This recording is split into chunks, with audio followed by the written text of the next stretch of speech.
Vamos ahora a la leishmaniosis. Algunos datos epidemiológicos. ¿Cuáles son, si nos preguntaran, cuáles son las enfermedades transmisibles que en nuestro país producen mayor morbilidad y, por qué no, mortalidad?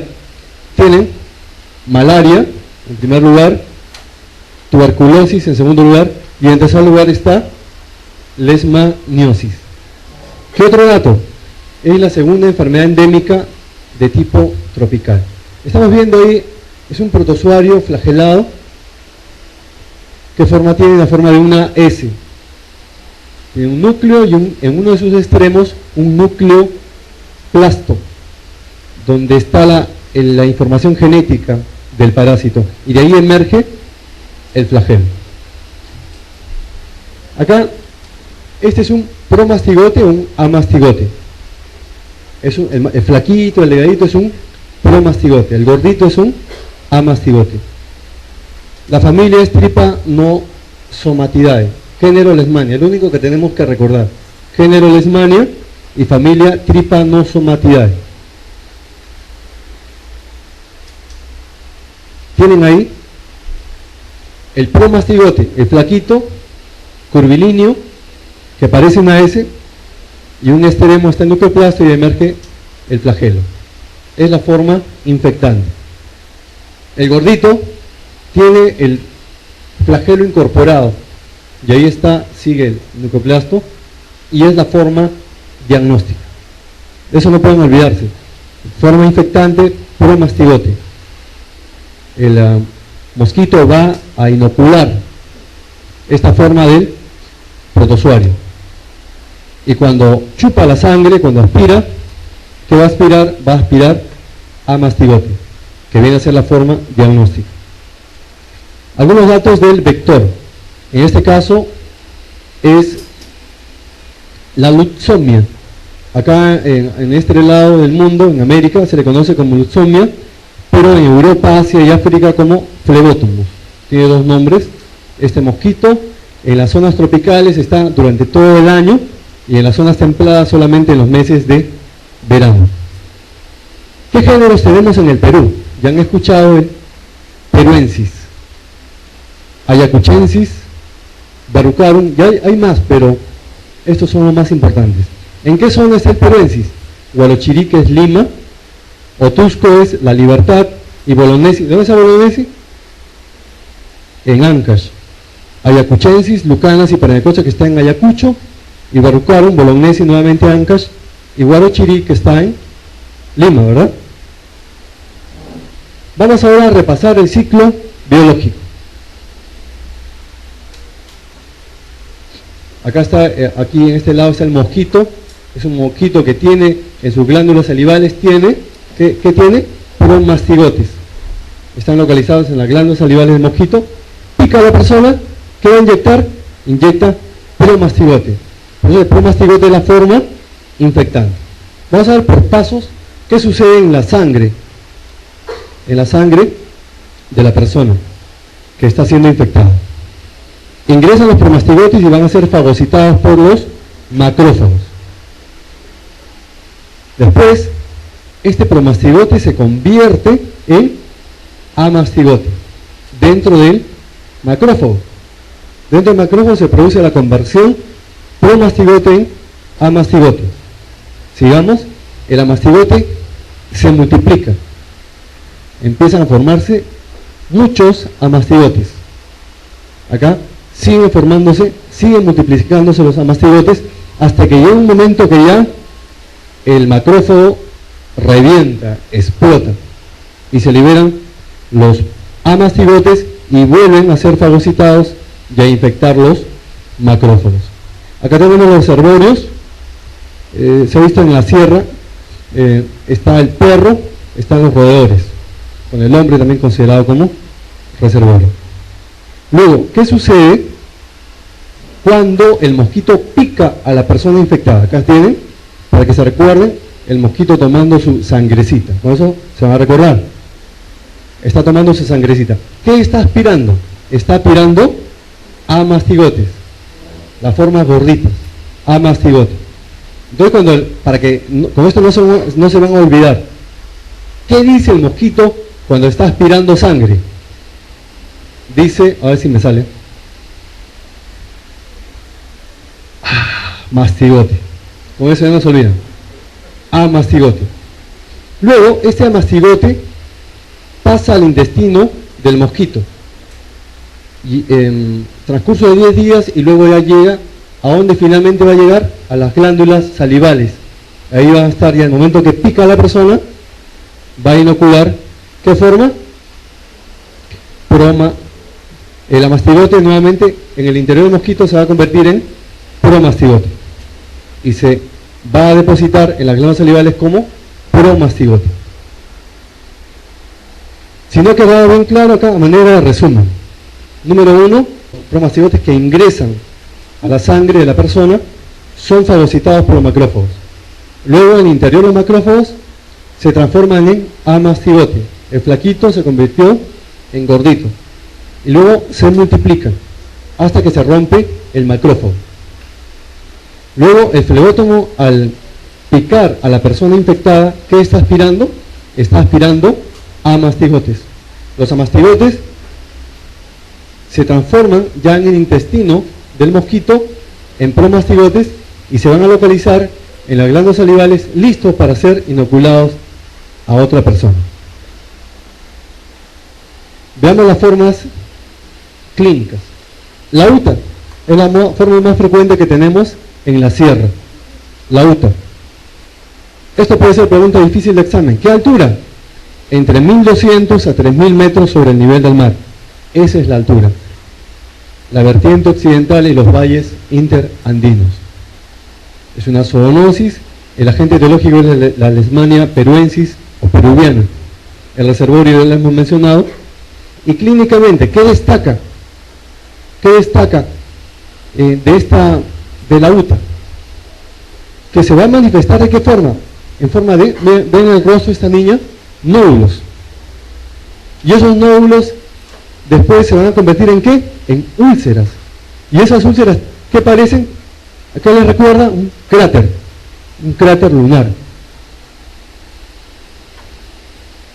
¿Qué podemos decir de la úlcera? Que es circular y que tiene los bordes elevados y es no dolorosa. No dolorosa. Eso es lo típico. El periodo de incubación ya no es 2 semanas como el dengue, sino puede llegar hasta 2 meses. El periodo de incubación de la leishmaniasis. Le hago una pregunta. La UTA se caracteriza por una lesión única. Una lesión así, con bordes elevados, indolora. Yo les pregunto, si la persona tiene la mala suerte de tener la úlcera en la cara, ¿esta úlcera puede destruir la nariz? Sí, claro, destruye la nariz y solamente es UTA, no estamos hablando de la espundia, estamos hablando de UTA. Vean cómo destruye el tejido. Es por eso que cuando dice el serunce en la sierra, no sé si todavía le dirán así, pero las chicas malas, las que hacen sufrir a los hombres, las que destruyen moralmente al hombre, allá en la sierra, ¿cómo le dicen? UTA le dicen a la chica, o le decían. Leishmaniosis mucocutánea es la espundia, ya la altura es menor, selva alta menos de 1500 metros sobre el nivel del mar. Ya, esta en realidad es de la UTA, porque la espundia no destruye por fuera, no destruye la nariz. ¿Cuál es la característica de la espundia? Que se achata la nariz. Podríamos decir que la procesión va por dentro, podríamos decir que la destrucción va por dentro, se va achatando por una forma úlcera externa. El tipo de úlcera es el mismo. Entonces, Leishmania brasiliensis, zoonosis, el reservorio no conocido, y la lesión inicial es tipo ulceroso y puede evolucionar a la autocuración. En la sierra incluso se tratan de curar con gasolina, con querosene, se tratan de curar esta úlcera, pero en algunos casos revierte espontáneamente. Aquí tienen cómo se va destruyendo por dentro la nariz, que adopta por la inflamación, adopta una forma especial, se le dice nariz de tapir. Esa deformación de la nariz Vean acá cómo que está una nariz así aumentada de volumen en forma hacia adelante. Es una vista en realidad para ver cómo es la extensión, pero se está dirigiendo hacia abajo, por eso nariz de tapir. Y vean cómo, hacia dónde puede ir esa destrucción, al paladar, la úvula. El paladar, las lesiones son más bien proliferativas que destructivas. Vean cómo está proliferando la lesión en el paladar blando, en el paladar duro. Tomen nota, son más proliferativas que destructivas.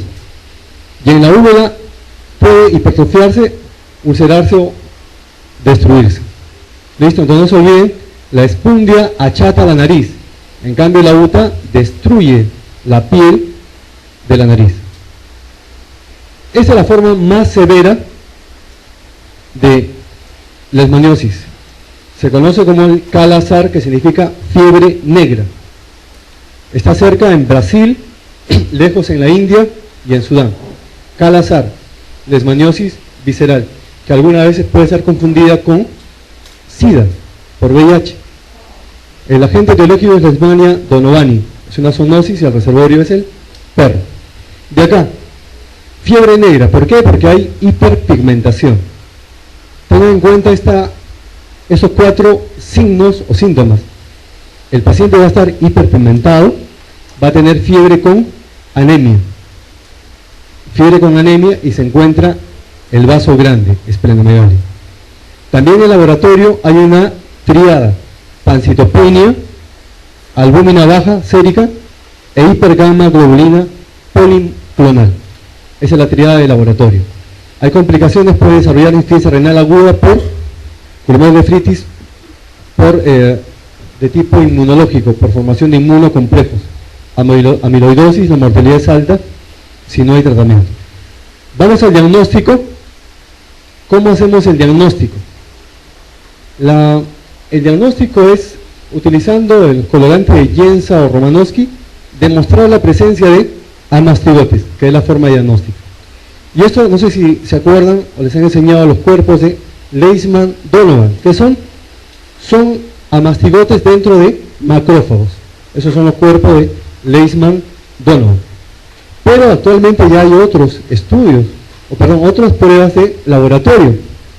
Y el PCR, la reacción en cadena de polimerasa, es de la prueba por excelencia, la que tiene más sensibilidad, la que tiene más especificidad. También, haciendo un poquito de historia, está la prueba de la leishmanina, la reacción de Montenegro. Se hace un preparado con promastigotes y se inyecta vía intradérmica y se espera la reacción. Si hay una elevación mayor de 5 milímetros, se considera como una reacción de leishmanina positiva y se está haciendo el diagnóstico de leishmaniosis. Vamos al tratamiento. Vamos a utilizar N-metilglucamina, glucantina. Si es leishmaniosis cutánea andina, 10 días. Si es espundia, la forma cutánea, 20 días, y la forma cutánea mucosa, 30 días. Y si lamentablemente es refractario a la glucantime, hay otra alternativa. ¿Cuál es la alternativa? Esta puede ser una buena pregunta, difícil de examen. Anfotericin B. Es la alternativa cuando el leishmaniosis es refractaria al tratamiento con glucamina. Vamos a esta pregunta. Leishmaniosis clínica. Clínicamente, las lesiones de leishmaniasis cutánea se caracteriza por que a. Son muy dolorosas. B. No dan adenopatía regional. C. Curan espontáneamente sin reactivación. D. Evolucionan a úlceras o nódulos. C. Su periodo de incubación es menor de 7 días. Si nos pregunta por un signo precoz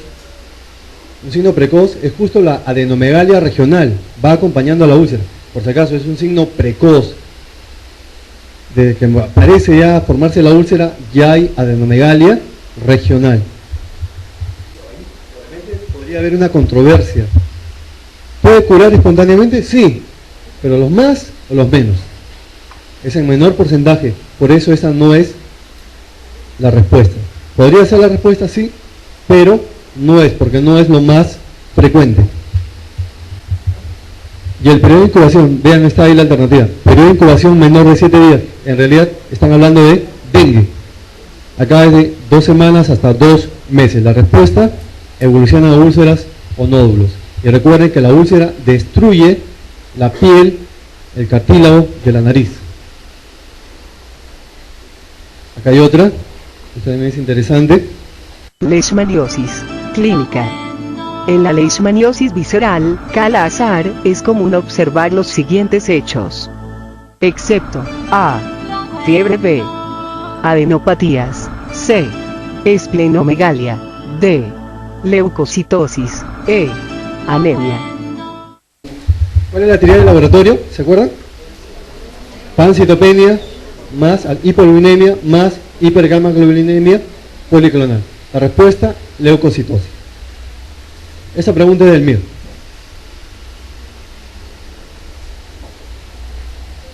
Ah, ya, este también es interesante. Esa pregunta clásica. No va a pasar de moda. Leishmaniosis. Diagnóstico. Pregunta del ENAM. La prueba de oro en leishmaniosis cutánea andina es: A. Prueba de ELISA. B. Hallazgo de amastigotes en frotis. C. Análisis de isoenzimas. D. Buena respuesta al tratamiento con glucantime. E. Reacción intradérmica de Montenegro positiva. Demostrar la presencia de amastigote. Promastigote es la forma infectante. Y es mejor, es más específica que la prueba de Montenegro, que es con la leishmanina. ¿Cómo le dicen a los muchachos que trabajan con Magali? Recibiendo su merecido. Malaria. Un poquito de historia. ¿Cómo llegó el Plasmodium a América? El Plasmodium llegó durante la época colonial a través de los esclavos africanos traídos a América. O sea, algo así habrá sido el viaje. Algo así habrá sido el viaje. Tenemos ¿qué tipos de Plasmodium? Vivax, Falciparum, Malariae. En nuestro medio no hay el oval. ¿Cuál es el más frecuente? Vivax. Después le sigue Malariae y menos mal Falciparum, menos frecuente. ¿Qué otros nombres tiene esta enfermedad? Malaria significa mal aire. Paludismo, palus, laguna. Fiebre intermitente, fiebre de los pantanos, fiebre palustre. Son sinónimos de esta enfermedad. Estadísticas dramáticas: actualmente ocurren entre 300 a 500 millones de casos. 90% en el África subsahariana, o sea, el África negra. Entre 1.5 a 2.5 millones de defunciones ocurren. Ese es lo más dramático. ¿Cuánta gente muere por malaria en el mundo? Ahí tienen el extraordinario jugador brasileño, Ronaldinho. Los brasileños son lo máximo en el fútbol, pero también son lo máximo ¿en qué? En malaria. Están arriba en malaria los brasileños. 380.000 casos, Colombia 164.000 y Perú 79.000 casos por año. Ahora vamos al cuadro clínico. ¿Cómo reconocer que estoy frente a un cuadro de malaria? Acá la combinación es la siguiente. El paciente va a presentar ¿qué cosa? Anemia y fiebre. Eso. Anemia y fiebre. ¿De dónde viene? ¿De la selva? Malaria.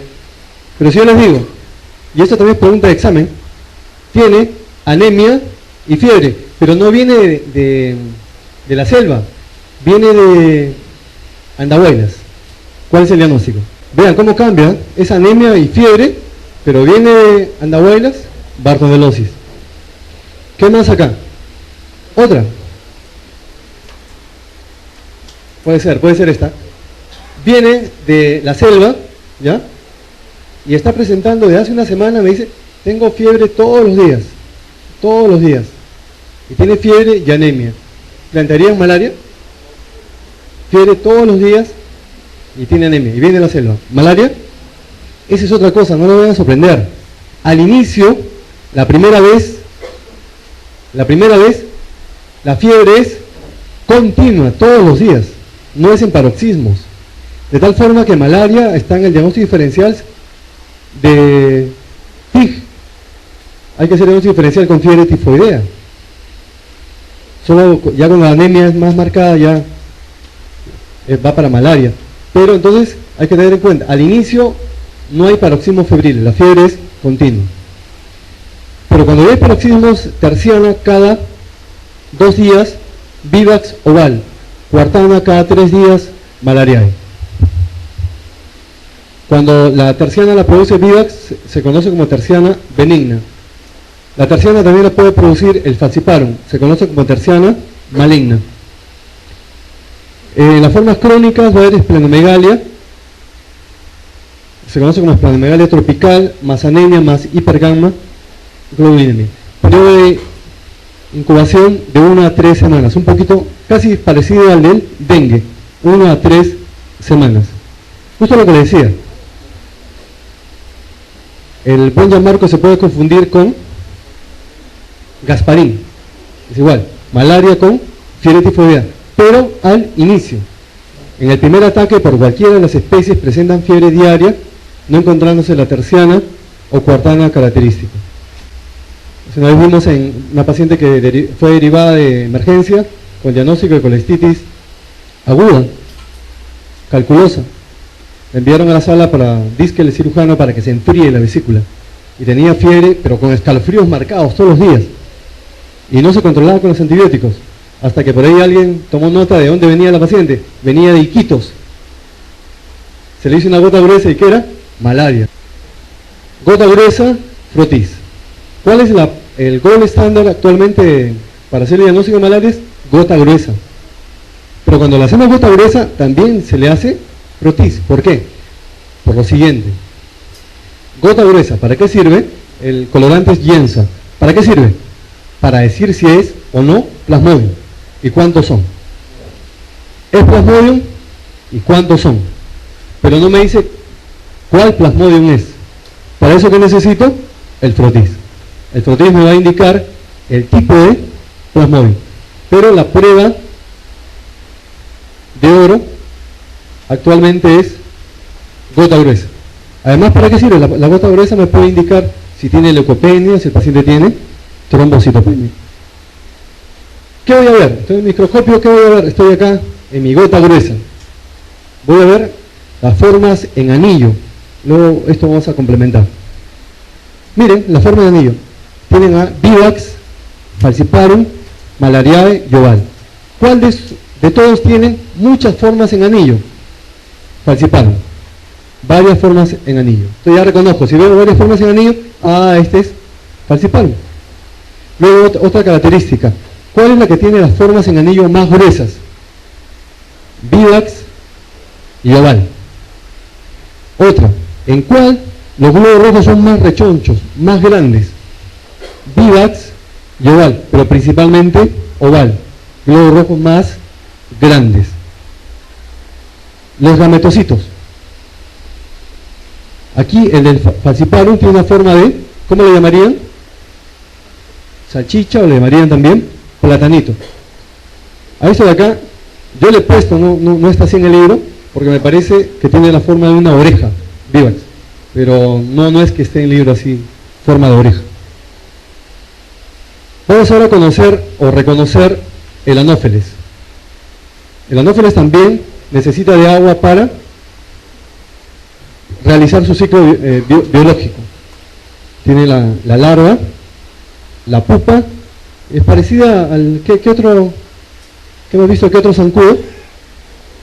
El del dengue, ¿no? También la pupa tiene forma de una coma y después ya la forma adulta. Pero si el del dengue, el Aedes lo reconocía porque sus medias tienen medias blancas y negras. ¿Cómo reconozco que este zancudo es el anófeles? Por la posición. Es como si fuera un corredor en el partidor, como encorva el dorso a punto de correr, y también por las alas que tienen escamas. Qué bonitas alas, escamas. De esa manera reconocemos que este zancudo es Anopheles. Y luego otros detalles más. Vamos a la pregunta. En un paciente con malaria, ¿cuál de los siguientes signos es el más frecuente? Ya hemos dicho que es anemia con fiebre. Y la fiebre de inicio es continua y después ya es en paroxismos. Terciana, cuartana. ¿Cuál será el más frecuente? ¿Eritema palmar? ¿Rubicundez? No, más bien hay palidez. Y no eritema palmar, sino palmas pálidas. Cianosis, depende si está en insuficiencia respiratoria por cuando hay un síndrome de estrés respiratorio agudo. Palidez, conjuntiva rosada. Cada respuesta es palidez. La denominada terciana benigna, que hemos dicho, terciana benigna es vivax, terciana maligna, falciparum. Con un periodo de incubación de 14 días, transmisibilidad entre 1 a 3 años y que se acompaña de fiebre irregular, escalofríos, diaforesis, cefalea, astenia, ictericia. Es producida por, de frente, vivax. Falciparum sería maligna. Vamos ahora a ver el ciclo biológico del Anopheles. Acá tienen el Anopheles picando a la persona que está infectada, tomando su sangrecita. Ya antes vimos ¿cuál era? La luxomia, tomando su sangrecita, aspirando a mastigotes. En este caso no va a aspirar a mastigotes. ¿Qué está aspirando? Gametocitos, micro y macro gametocitos. ¿A dónde van estos micro y macro gametocitos?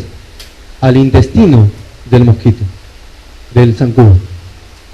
Todos los macrogametocitos y los microgametocitos terminan en el intestino del zancudo. ¿Y donde se van a formar a qué? Se forman en esporozoitos.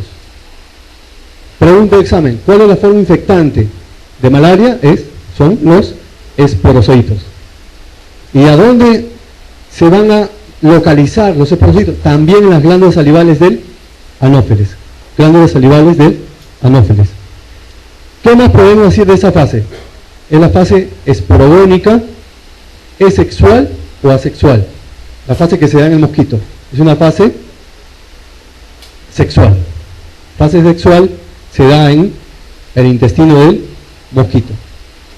De ahí tenemos ahora el Anopheles picando a la persona sana. ¿Qué le va a inocular? Le va a inocular esporozoitos. Veamos, cuando ingresan los esporozoitos a la sangre. Desde acá estamos ya en la sangre de la persona que está siendo infectada. Los esporozoitos, ¿a dónde se dirigen? Al hígado. ¿Cómo se llama esta etapa? Se llama fase esquizogónica hepática. Fase esquizogónica hepática. Esta fase es sexual o asexual. Es una fase asexual. Estos esporozoitos se van a convertir en merozoitos que van a estar dentro del esquizonte maduro. Ya cuando está de maduro se rompe y los esporozoitos pasan a la sangre.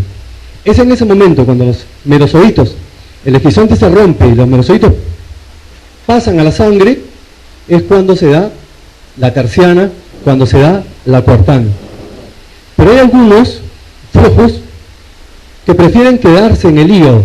Dicen, no, yo estoy cansado, tengo sueño, me voy a quedar en el hígado. Y se quedan en fase latente. Se llaman los hipnozoitos. Los hipnozoitos solamente son producidos por el oval y el vivax. Vamos a recordar con qué sueño, qué sueño, oval y vivax. Esta fase esquizogónica se da más o menos un promedio de 1 semana para el vivax y para el falciparum. Va a durar promedio de 2 semanas para malarial. ¿Cuál es el plasmodium que va a producir mayor cantidad de merozoitos? Falciparum, 40.000. ¿Cuál es el que produce menos malariae? 2.000. Luego entre 10.000, 15.000, vivax y oval. Sigamos. Los merozoitos pasan a la sangre cada 2 días, cada 3 días, Cada 2 días, terciana. Cada 3 días, cuartana. ¿Qué va a suceder con estos merozoitos? Van a invadir inmediatamente los glóbulos rojos. Y ahí se forman esas, lo que hemos visto antes, las formas en anillo. Ya en el interior del glóbulo rojo dan lugar a las formas en anillo. Después, trofozoitos. Después, esquizontes inmaduros, esquizontes maduros, y nuevamente se forman merozoitos. Se rompe el glóbulo rojo y se liberan merozoitos, pero también se van a liberar micro y macro gametocitos. Entonces, ¿qué podemos decir? Esta fase se llama eritrocítica esquizogónica en el glóbulo rojo. En parte es asexual y en parte es sexual. ¿Qué es lo que va a aspirar el anófeles cuando pica a la persona infectada? Va a aspirar micro y macro gametocitos. El VIVAX, esta fase dura 48 horas, igual que en el falciparum, por eso se llama terciana, y en malaria de 72 horas, por eso se llama cuartana. Pero las preguntas de examen ahora están cambiando un poquito el tenor de las preguntas de examen. Regresamos. Mire, no acá, ahí está bien. No solamente le van a preguntar si esta fase es sexual o si es asexual, no solamente eso, sino también van a preguntar cuál de los fármacos antimaláricos, cloroquina o primaquina, actúa a nivel del hígado. ¿Cuál es la respuesta? Cloroquina o primaquina. Pregunta de examen. La respuesta es primaquina. Y luego, ¿cuál de los antimaláricos va a actuar acá, a nivel del glóbulo rojo, a nivel de la fase eritrocítica? Es la cloroquina. Vean cómo están cambiando las preguntas. Si no ha quedado claro, acá tenemos un resumen. El anófeles pica a la persona. ¿Qué le va a inocular? Esporozoitos. Esporozoitos es la forma infectante de la malaria. ¿A dónde se va a dirigir? Se va a dirigir al hígado. En este hígado, algunos van a quedar como hipnozoitos. Otros siguen su ciclo y van a dar lugar a los merozoitos. Estos merozoitos son los que van a invadir los glóbulos rojos y van a dar lugar nuevamente a merozoitos y a los gametocitos. Cuando pica el anófeles a una persona infectada, va a aspirar gametocitos.